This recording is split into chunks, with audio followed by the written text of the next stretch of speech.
भगवान श्री कृष्ण की कर्म भूमि द्वारका में शुभ यात्रा विदालोक की तरफ से आप सभी का स्वागत है। इस वीडियो में आपको दर्शन कराएंगे भारत के 4 धामों में से एक धाम और 7 पुरियों में से एक पुरी, दिव्य और भव्य नगरी द्वारकापुरी के, जिसे भगवान श्री कृष्ण ने बसाया था और यहाँ पर कई वर्षों तक राज किया था।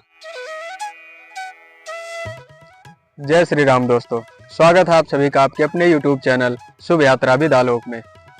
तो चलिए सबसे पहले आपको बता दें कि अगर आप द्वारकापुरी की यात्रा पर आना चाहते हैं तो किस प्रकार से आसानी से द्वारका तक पहुंच सकते हैं। द्वारका तक आने के लिए द्वारका का अपना एक रेलवे स्टेशन है। अगर आपके शहर से द्वारका के लिए डायरेक्ट ट्रेन की सुविधा उपलब्ध नहीं है तो आप गुजरात के अहमदाबाद रेलवे स्टेशन तक आ सकते हैं और वहां से द्वारका तक ट्रेन या बस के माध्यम से आसानी से पहुंच सकते हैं। बाई फ्लाइट द्वारका तक आने के लिए यहाँ का नियरेस्ट एयरपोर्ट पोरबंदर और जामनगर है। वहाँ से द्वारका तक बाई ट्रेन या बाई बस आसानी से पहुँचा जा सकता है। मेन रोड के पास ही द्वारकाधीश मंदिर की तरफ जाने के लिए एक बड़ा सा प्रवेश द्वार बना हुआ है, जिसे इस्कॉन गेट के नाम से जाना जाता है।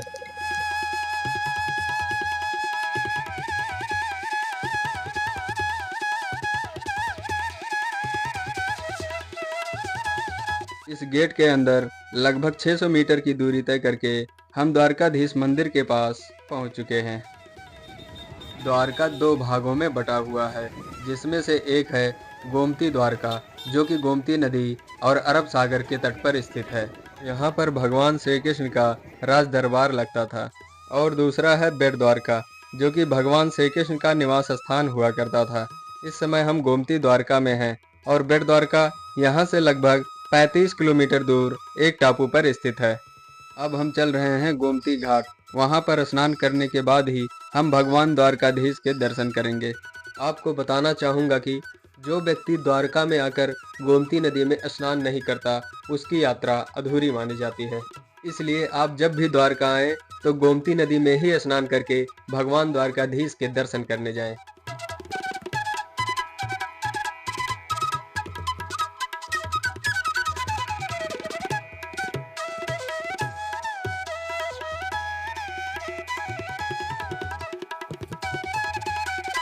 इस समय हम गोमती घाट पर पहुंच चुके हैं। गोमती नदी के उस पार जाने के लिए एक ब्रिज बनाया गया है, जो कि भगवान श्री कृष्ण के मित्र सुदामा जी को समर्पित है। इसलिए इस ब्रिज को सुदामा सेतु के नाम से जाना जाता है।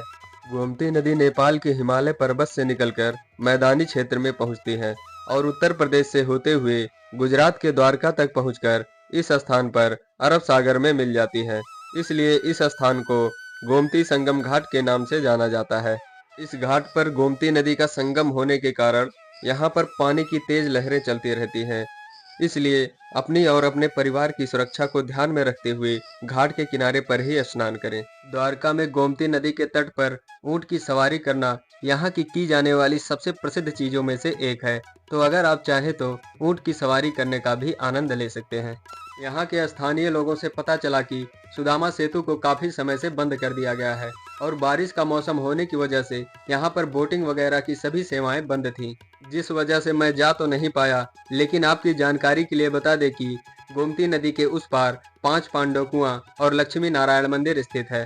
पांचों पांडव के कुएं का पानी उनके स्वभाव के हिसाब से कम या ज्यादा मीठा होता है और लक्ष्मी नारायण मंदिर में भगवान विष्णु और माता लक्ष्मी जी की जो मूर्ति है वो स्वयंभू है। गोमती घाट पर स्नान करने के बाद अब हम चल रहे हैं भगवान द्वारकाधीश जी के दर्शन करने।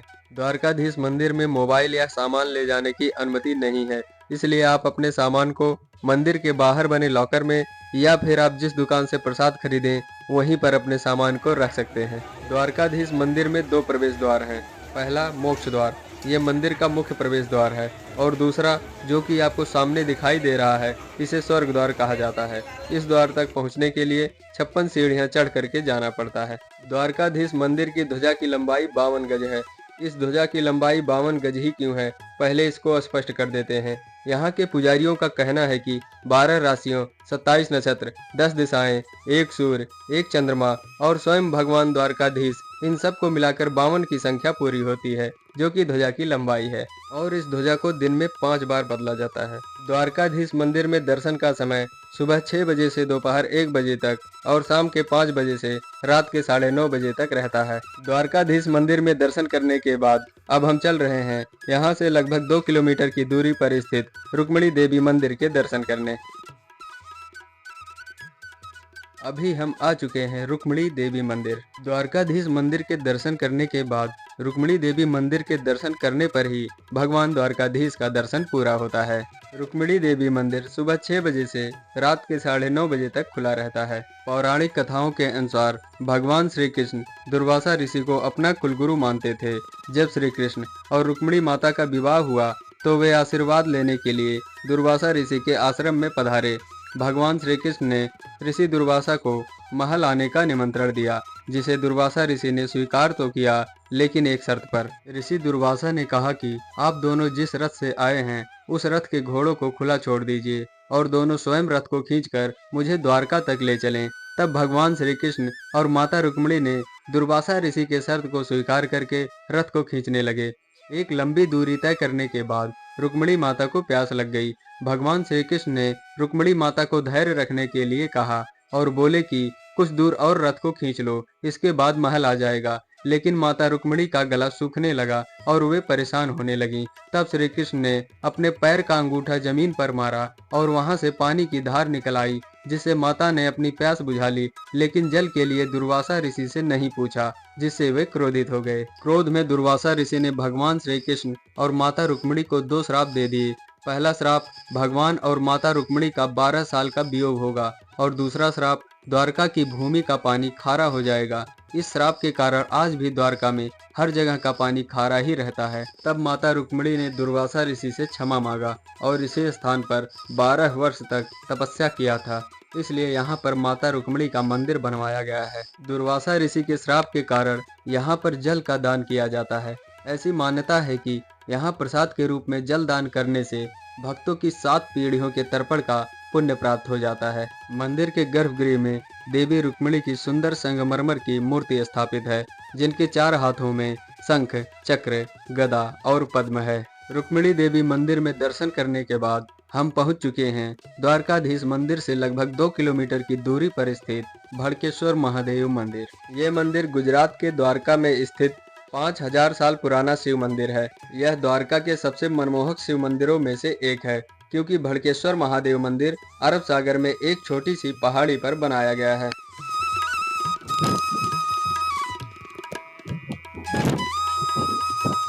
इस मंदिर के गर्भगृह में जो शिवलिंग स्थापित है वो अरब सागर में स्वयं ही प्रकट हुआ था।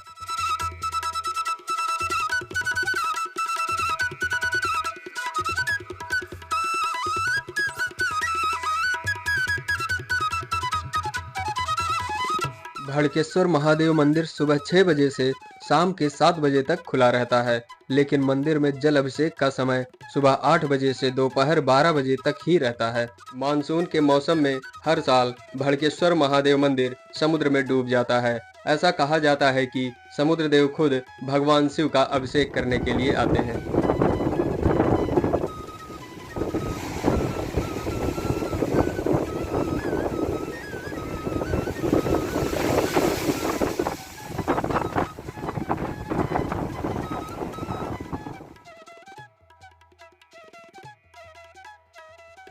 इस मंदिर में हर साल महाशिवरात्रि के पर्व को बहुत ही धूमधाम से मनाया जाता है। महाशिवरात्रि के दिन इस मंदिर में और मंदिर के आसपास एक भव्य मेले का आयोजन भी किया जाता है। भड़केश्वर महादेव मंदिर में दर्शन करने के बाद अब हम चल रहे हैं नागेश्वर ज्योतिर्लिंग, गोपी तालाब और बेट द्वारका के दर्शन करने। लेकिन उससे पहले आपको बता दें कि द्वारकाधीश मंदिर में दर्शन करने के बाद आप मंदिर के पास से ही ऑटो बुक करके द्वारका में स्थित सभी तीर्थ स्थलों के दर्शन आसानी से कर सकते हैं, जिसका किराया लगभग 1000 रुपये के आसपास होता है। और यहाँ किराए पर एक्टिवा की भी सुविधा उपलब्ध है, जिसका किराया लगभग 500 रुपये के आसपास होता है और तेल आपको खुद डलवाना पड़ेगा और पूरे दिन के लिए आपको एक्टिवा मिल जाएगी। अगर आप चाहें तो एक्टिवा से भी सभी प्रमुख तीर्थ स्थलों के दर्शन कर सकते हैं। द्वारका में इतनी ज़्यादा बारिश होती है कि बारिश के मौसम में द्वारका से नागेश्वर ज्योतिर्लिंग जाते समय रास्ते में सड़क के एक तरफ से दूसरी तरफ पानी के तेज बहाव का सामना करना पड़ सकता है।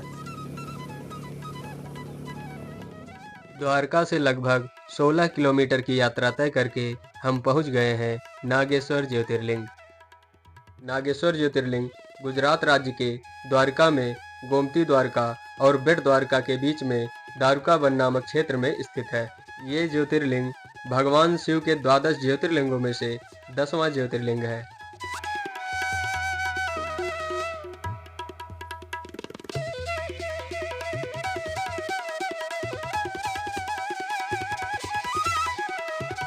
यहाँ पर मंदिर के अंदर ही चढ़ाने के लिए प्रसाद, नाग नागिन के जोड़े और अभिषेक के लिए गंगा जल आसानी से मिल जाता है। इस मंदिर में भगवान शंकर की नाग और माता पार्वती की नागिन रूप से पूजा होती है।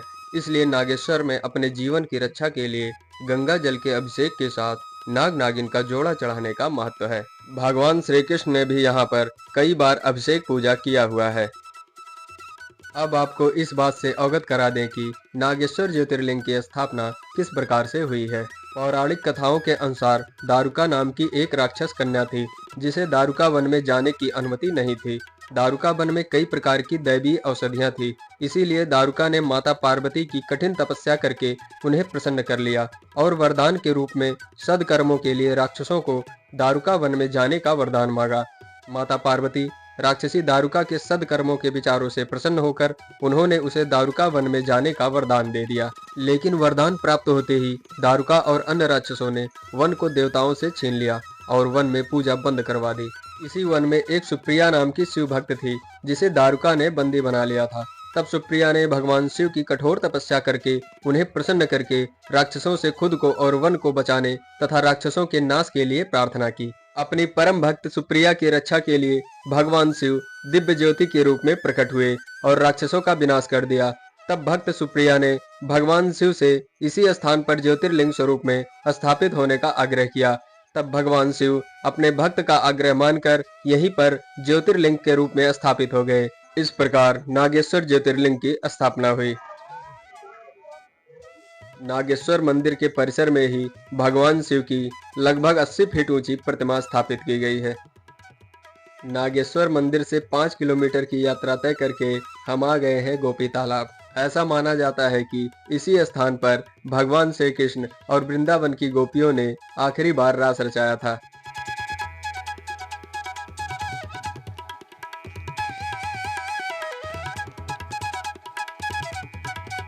पौराणिक कथाओं के अनुसार भगवान श्री कृष्ण के द्वारका चले जाने के बाद गोपियां भगवान से अलग होने का दुख सहन न कर पाईं और उनसे मिलने के लिए इसी स्थान पर आई थी।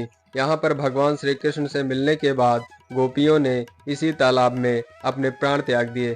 तब भगवान श्री कृष्ण ने इस तालाब की मिट्टी को वरदान दिया कि इसकी मिट्टी चंदन के जैसी हो जाएगी और जो भी इस मिट्टी को अपने शरीर पर लगाएगा उसे शांति मिलेगी और उसके दुख दूर होंगे। तब से इस तालाब को गोपी तालाब और इसकी मिट्टी को गोपी चंदन कहा जाता है। यहाँ पर मंदिरों के आसपास की दुकानों से आप गोपी चंदन आसानी से प्राप्त कर सकते हैं।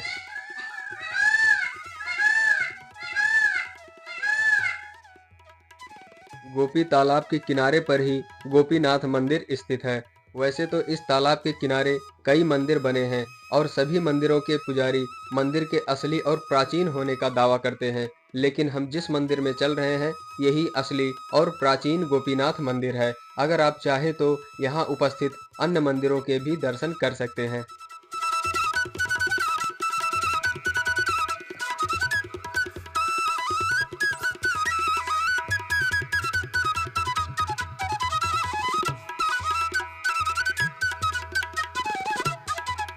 गोपी तालाब के दर्शन करके हम चल रहे हैं यहाँ से लगभग 18 किलोमीटर दूर स्थित बेट द्वारका के लिए। पहले बेट द्वारका जाने के लिए ओखा से नाव के माध्यम से जाना पड़ता था, लेकिन अब समुद्र के ऊपर पुल बन जाने से बेट द्वारका तक पहुँचना बहुत ही आसान हो गया है।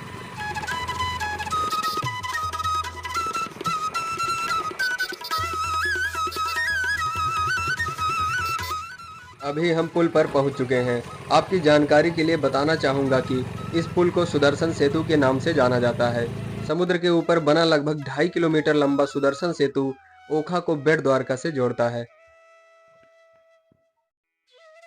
लगभग 1000 करोड़ रुपए की लागत से बना इस पुल का निर्माण कार्य 7 अक्टूबर 2017 को शुरू हुआ और 10 दिसंबर 2023 को पूरा हुआ। सुदर्शन सेतु का उद्घाटन 25 फरवरी 2024 को भारत के प्रधानमंत्री नरेंद्र मोदी जी के द्वारा किया गया। सुदर्शन सेतु को बहुत ही सुंदर और मनमोहक बनाया गया है, लेकिन इस पुल के टावर पर बने मोर पंख इस पुल की सुंदरता को और भी मनमोहक बना देते हैं। अभी हम आ गए हैं बेट द्वारका। बेट द्वारका ओखा समुद्र तट से लगभग 2 किलोमीटर दूर समुद्र के अंदर एक टापू पर स्थित है। बेट द्वारका भगवान श्री कृष्ण का निवास स्थान हुआ करता था। यहीं पर भगवान श्री कृष्ण अपने पूरे परिवार के साथ निवास करते थे। मंदिर के पास में ही मोबाइल, कैमरा, सामान और जूते जमा करने के लिए काउंटर बना है, जिसका पर काउंटर 10 रुपया चार्ज देना पड़ता है और बदले में आपको एक टोकन दिया जाएगा, जिसे आप लोग संभाल कर अपने पास रखिएगा।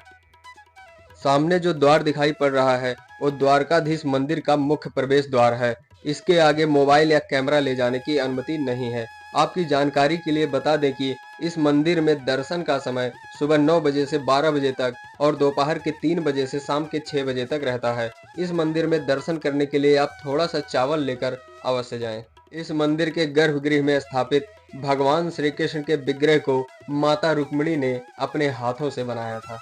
मंदिर के अंदर दर्शन हो जाने के बाद यहाँ के पुजारी भक्तों को भंडार गृह में लेकर जाते हैं और वहाँ पर इस मंदिर की पौराणिक कथाओं और मान्यताओं के बारे में बताते हैं और प्रसाद के रूप में वहाँ से सभी को चावल दिया जाता है।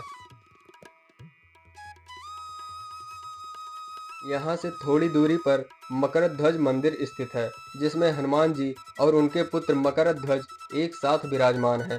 हनुमान जी का ऐसा मंदिर पूरी दुनिया में सिर्फ एक ही है, जो कि बेट द्वारका में स्थित है। मैं तो वहाँ पर जा नहीं पाया, लेकिन आप उस स्थान पर दर्शन करने जरूर जाइएगा। इसी के साथ हमारी द्वारका की यात्रा यहीं पर पूरी होती है। आपको वीडियो कैसा लगा कमेंट बॉक्स में ज़रूर बताइएगा। अगर आपको वीडियो पसंद आया हो तो प्लीज़ वीडियो को लाइक और शेयर कीजिएगा, और अगर आपने चैनल को सब्सक्राइब नहीं किया है तो प्लीज़ चैनल को सब्सक्राइब जरूर कर लीजिएगा। अब आपसे मिलेंगे एक नए आध्यात्मिक, ऐतिहासिक और रहस्यमय वीडियो के साथ। तब तक के लिए जय श्री कृष्णा।